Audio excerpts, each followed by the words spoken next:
Both my wife and I have a very strong commitment to Pan-African institution building. We chose Rwanda as our base, but it's not just to do work in Rwanda or just to impact Rwanda. Rwanda is almost like a sandbox where you can operate within a very safe and disciplined environment to build institutions, to build structures that can have a broader impact beyond the borders of Rwanda.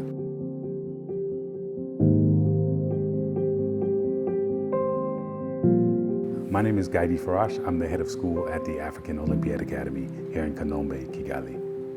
I'm originally from California, but while I was in graduate school doing a PhD program at UC Berkeley, I moved to Tanzania. And I lived in Tanzania for about 12 years before moving to Rwanda. And so in total, I've been in Africa for about 20 years. I tell people often that, because they'll ask me, do you prefer living in Tanzania or Rwanda? And I'll say, Rwanda is where you want to live. Tanzania is a nice place for weekends. So I moved to Tanzania as part of my dissertation research, and then I got into the private sector. Tanzania had just opened up their economy, a lot of things were changing in the country, and so it was an interesting time to witness the growth. During that time, I had the opportunity to travel all over Africa, and I traveled to Rwanda. I think my first trip was in 2007. But then I wanted to get out of business and move back into academia. Education is my real passion. I believe in the transformative power of education. And so when I moved back into education, I found the African Leadership University, first in Mauritius, and then after joining in Mauritius, they asked me to move to Rwanda to help launch the African Leadership University Rwanda campus. And so that's what initially brought me here back in 2018. Welcome here to the African Olympiad Academy. We're standing on our campus, which was a former primary school in the area, and in order for us to get started quickly, we took over their campus and we've been renovating ever since we moved in. We're standing in front of our first mural on campus, which demonstrates the history of science and technology in Africa. We want our students to understand that they come from a rich tradition of doing mathematics, doing STEM on the continent. Too often, Africans get kind of pigeonholed as only doing culture. We can sing and dance and make clothes, but the reality is, we built the pyramids. The pyramids required a great amount of math. And so that's what this mural displays. We come up to the Kigali Convention Center, which kind of gets us to where we are today, and then how we imagine the future of Africa to look like. So this mural is really to greet people as they come to campus, but also to inspire our students as they think about their futures. Okay, so like how many students are here? So we have 30 students who come from 8 different countries. So the flags up there represent the different countries that our students come from. The school is full scholarship, so we've gone all over the continent. You can't apply to the school, so we have to find you. So we've gone all over the place through competitions and math camps, recruiting the best and brightest math students across the continent. Okay. So we started with 8 countries. We'll add a few countries every year as we add the next cohorts of students, and it's a 3-year program. So I think as the more time will come, the students will be increasing. Yes. Because I think 30 is 30, somehow... it's small, but it's also, we're targeting a very specific type of talent. We're not trying to have a huge school. So we'll grow to eventually be about 100 and 120 students.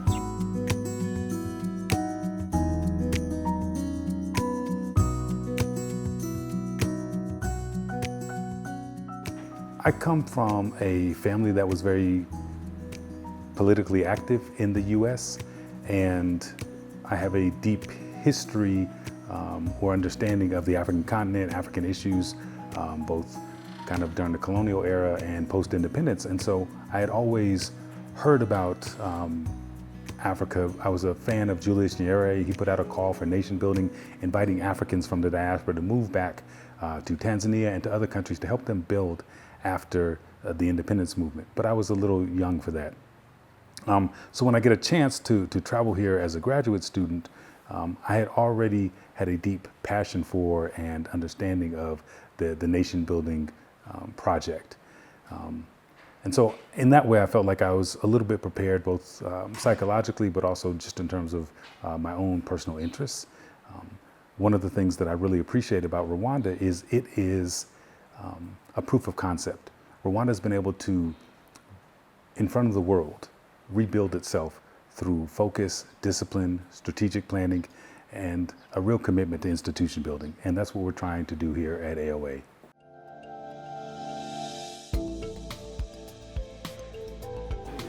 Typically, our students are We take 3 normal classes in a day. We take foundational math. We really want students to have a strong grounding in mathematics. We see mathematics as problem solving. So everybody's excited right now about AI and the future of AI. And we're saying you can't really have AI if you don't have strong foundational math. And particularly for the African continent, we're going to just be consumers of other people's products if we don't create AI developers. And to be an AI developer, you need a strong mathematical foundation. And so that's why we focus on math. The second class our students take is called applied math. So that's physics, computer science, the other disciplines that have a strong math application. And then the third class they take is called global perspectives. We want our students to really understand the world around them and be grounded in a strong sense of African identity, so they know who they are when they go out in the world and apply their skills. So those are the 3 core classes that we teach here. Both my wife and I have a very strong commitment to Pan-African institution building. We chose Rwanda as our base, but it's not just to do work in Rwanda or just to impact Rwanda. Rwanda is almost like a sandbox where you can operate within a very safe and disciplined environment to build institutions, to build structures that can have a broader impact beyond the borders of Rwanda. The Pan-African piece is very important. It's not just Rwanda that's been impacted by their experience with former colonial powers. It's not just Rwanda that's impacted by globalization, unfair trade deals. And so we want to be able to help Rwanda and other African countries become powerful and prosperous and peaceful participants in the global economy. This is our cafeteria as well as our multi-purpose space. And you can see on the wall behind me, we have what we call our African icons. We think it's really important that our students see mathematicians, see scientists who look like them so they can understand that they're part of a long legacy. And often when you watch movies or you're in the media, most people associate science and people in STEM with people from the West, people who are European or American. And we want our students to know that there are a lot of people who come from African descent who are deeply engaged in the STEM. So that's why we have these African icons on the wall. You can also see the banner here for Rising Stars. So we're not just building a school here, we're building an entire ecosystem. Our idea is that we want to promote math and STEM around the continent. Rising Stars is our online math training as well as the camps that we do, because we can't take all the students here at the school.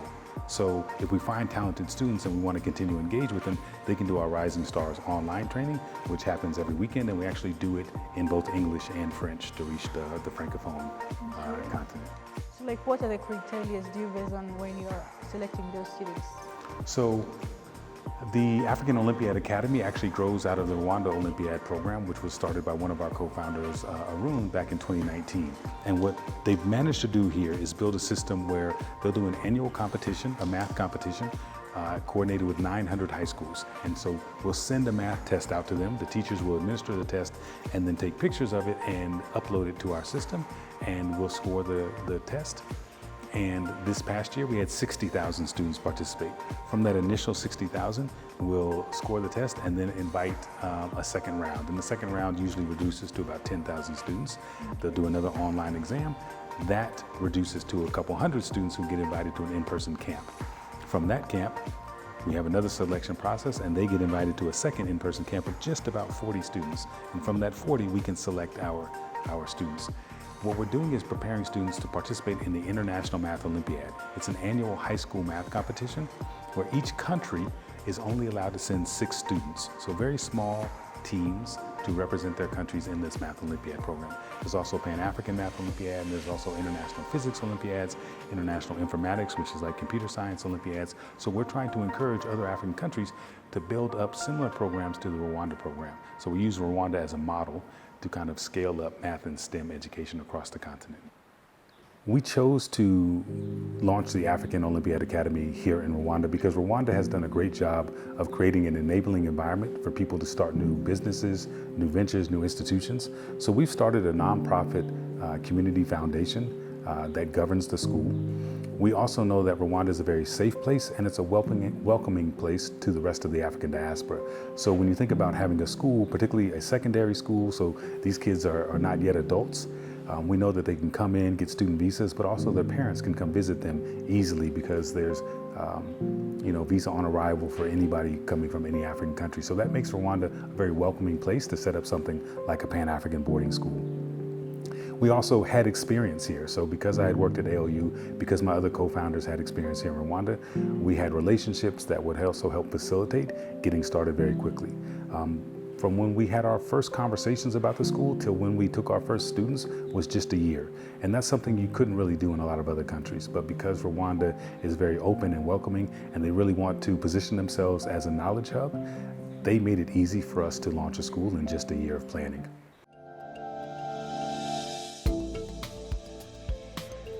This is our game room where the students will come after dinner and hang out for a little bit in the evenings. They've got ping pong, they've got a lot of board games. And then once a week we'll do a movie night and project onto the wall. They've got their popcorn machine so they can just come out here and chill. And we keep gender separation on the boarding side of campus. So the young men will exit this way and their house is up there, and then the young women live in a house on this side of campus. In terms of what Rwanda can expect to see, because we are a Pan-African school, so we're bringing students from all over the continent, and we expect them to go back and represent their respective countries when it comes to the International Olympiads.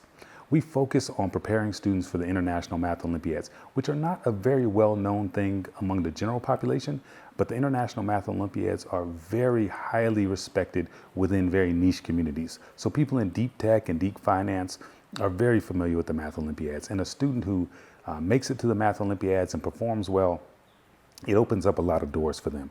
So our mission here is really, and we have a small school. We only took 30 students in our first year, but that's because we're not about scaling numbers so much as scaling impact. There's plenty of research that shows that students who participate in the Math Olympiads go on to do really big things and have an outsized impact in terms of the number of patents and inventions that they create, the Fields medals that they win. And so we're expecting our students to go off to some of the top universities in the world to be inventors, to be creators. When we think about AI and the AI race, we want our students to be AI creators, AI developers, so that the African continent isn't stuck relying on algorithms and applications that are created in the West that often are biased against African people.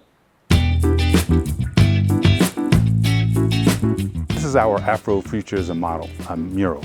We want to inspire our students to think about themselves as the architects of Africa's future.